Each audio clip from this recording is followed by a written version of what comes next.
দীর্ঘ ৫৪ বছরের রাজনীতিকে পর্যবেক্ষণ করে যেটা দেখতে পেরেছি যে সব দলই ক্ষমতায় আসছে, সব দলেরই ক্ষমতায় আসার সাথে সাথে কিন্তু তারা আসলে জনগণের কথা ততটা ভাবে নাই যতটা তাদের ভাবা দরকার ছিল।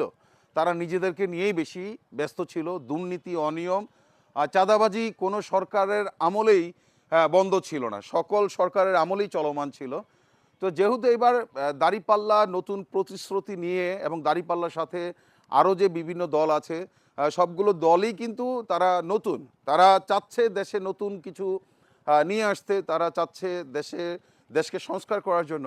তো সে তাদের যে প্রতিশ্রুতি সেটা দেখে মনে হচ্ছে যে তারা আমাদের 18 কোটি মানুষের যে দায়িত্ব সেটা তারা সঠিকভাবে পালন করতে পারবে, দেশের জন্য ভালো কিছু বয়ে আনতে পারবে, দেশের জনগণের যে নাগরিক অধিকার সেটা বাস্তবায়ন করতে পারবে এবং আমাদের শিক্ষা ব্যবস্থা, আমাদের খাদ্য ব্যবস্থা, আমাদের যাতায়াত ব্যবস্থা, আমাদের দেশের যে কর্ম ব্যবস্থা, সকল জায়গায় তারা আমার কাছে মনে হচ্ছে তাদের যে তাফসিল, সেই তাফসিলে তারা যেভাবে প্রকাশ করেছে এবং ২০০১ থেকে ২০০৬ পর্যন্ত আপনারা অনেকেই অবগত আছেন যে জামাতের দুজন প্রার্থী কিন্তু তারা মন্ত্রিসভায় ছিলেন এবং তারা কিন্তু খুব যোগ্যতার সাথে, সততার সাথে, নিষ্ঠার সাথে, হ্যাঁ, এবং সফলতার সাথে কিন্তু তারা কাজ করেছে।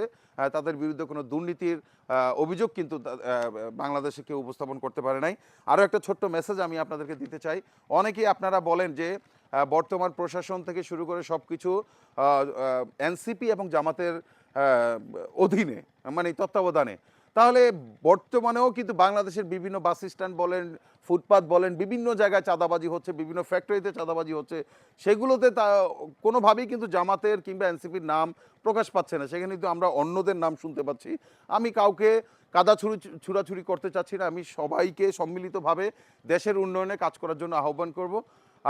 আর যারা ভোটার আছেন তাদেরকে একটাই অনুরোধ করব যে আপনারা একটা পরিবর্তন করে দেখতে পারেন, যে তারা যদি তাদের প্রতিশ্রুতি রাখতে পারে তো ভালো, না পারলে তাদেরকে অন্যান্য দলকে যেভাবে আমরা সুযোগ দিয়েছি, পরীক্ষা করেছি, জামাতকেও একবার পরীক্ষা করে নিলাম।